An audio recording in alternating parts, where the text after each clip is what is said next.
зекеттин таратууда, мал мүлкүн таратууда жарашкан. Аллах дагы эң жакшы амалдар кайсы экенин билген. Пайгамбардын жанында жүрүп үйрөнүшкөн. Демек bizler менен bizler дагы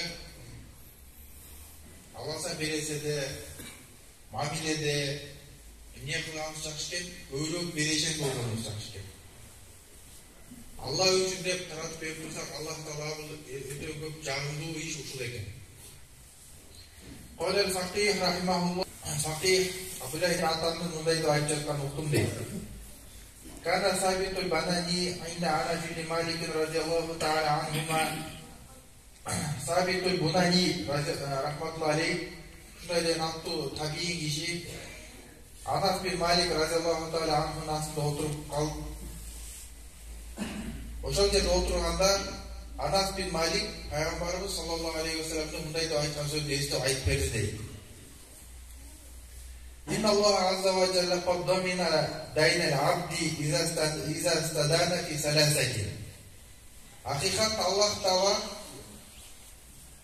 3 ушурда карыздан мен кутултам деп жоопкерчилигин алат дейт. Пендемди карызынан мен кутултам деп 3 учурда Аллах Таала өзүнүн жоопкерчилигин алат. Биринчиси ман qabila nikaha mukhafat al-fujur, thumma lam yaqdir ala qada'iha hatta mata. Кайсы бир эркек киши ушундай бир жаман ишке, зынага же бир күнөө ишке барып калуудан коркуп, Аллах Тааланын астында коркуу сезими менен ушул Аллах Таала буйруган милдет аткарайын деп, пайгамбар сүннөт кылып кеткен амалды аткарайын деп күнөө ишке түшүп калуудан коркуп, карыздап болсо дагы үйлөнсө дейт. Yiğit, kandaydı bir şartların söylenen karızını töle almayı ölüp kettirir bu dünyada. Ce ayalına kalının töle almayı ölüp kettir. Ce daha başka bir düşünde şartlar.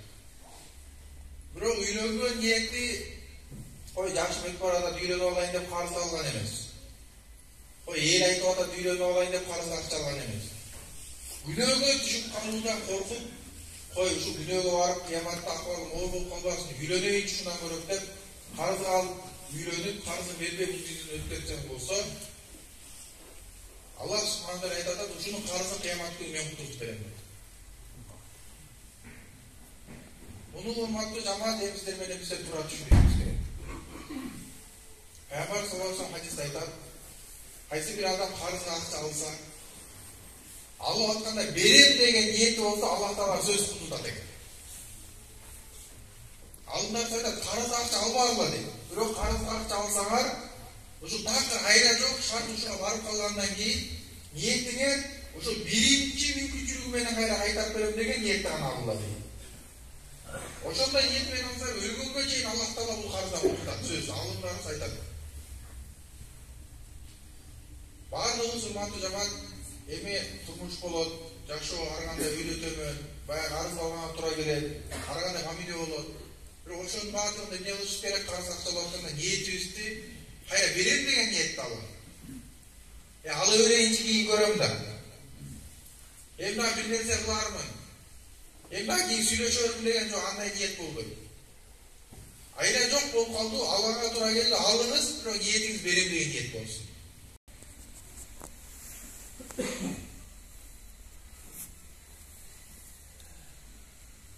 Vasani istadana daynahu ise soğuş uçurunda.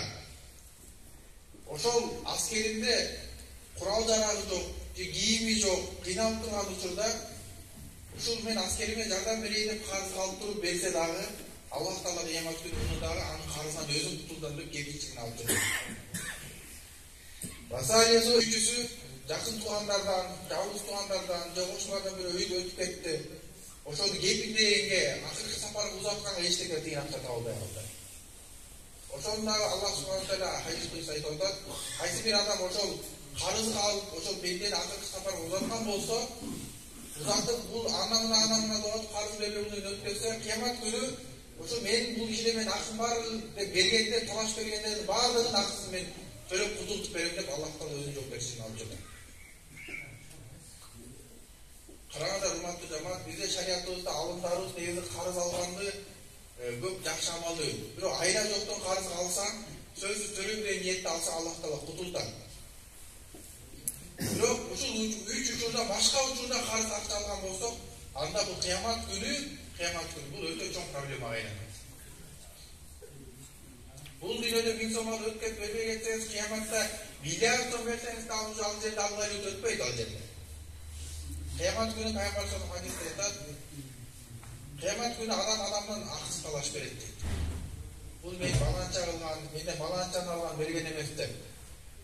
Ошол жерде Пайгамбар хадисте айтат, ал эки кишинин ортосунда эч бир ортомчу болбойт дейт. Тиги киши тигине карыз алып бүтүнгөнгө чейин эч бир ортомчу түшпөйт дейт.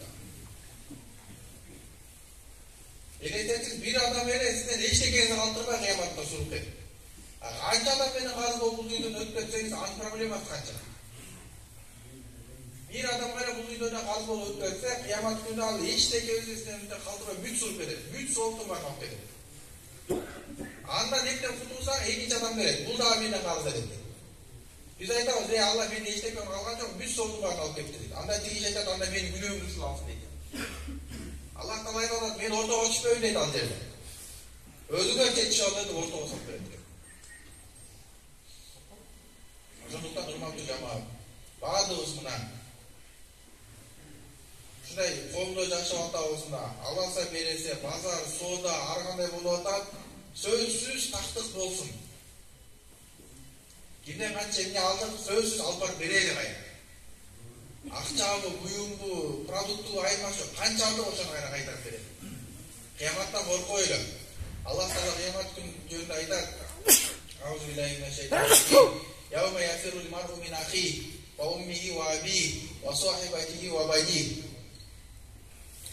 Kıyamet günü uşunday korkunçlu gün bolot, uşunday oğur gün bolot deyip, yawma yafiru al-mar'u min akhihi. Kıyamet günü bir tuğandan kaçat deyip. Bul dünyada bir tuğanınız kıynasa bağırdığınız vergenine değerimiz durağı. Büt verip oşol bayrağı kısıktan kutulsa kendini. Bırak kıyamet günü bir tuğanınız yürüp verse, beni tozoko sürüp aratat, bana soğuğuna veriş, bana jardan ver dese, bir tuğandan kaçat deyip. Wa ummihi wa abihi.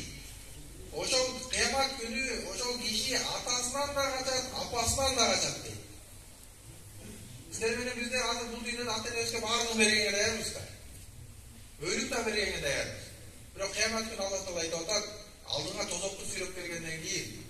Tozoktan uzun boyu çıkıp durup adamlar tozoklu sürüp başlagandan giyin. Adamlar surattan öte almayıp, surat köprüsü tozoklu kutluattan görgönden giyin.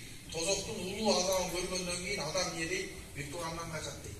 Atasından kaçat deyip, apasından kaçat deyip. Wa sahibatihi wa banihi. Yani en süyüktü bolğan özünün baldarından da kaçat deyip.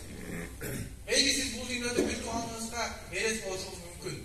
Ata-enеңizге meres boluşunuz mümkün. Ayağınızga meres boluşunuz mümkün. Biro balanızda hiç kim meres bolmuyor. Balanız üçün bu dünyada barını beregeni değer. Biro Allah Taala kıyamatda aytат, kıyamatın ulu azabын көргөндөн кийин, тозоктун ulu azabын көргөндөн кийин, адам баласы өзү баласынан да качат.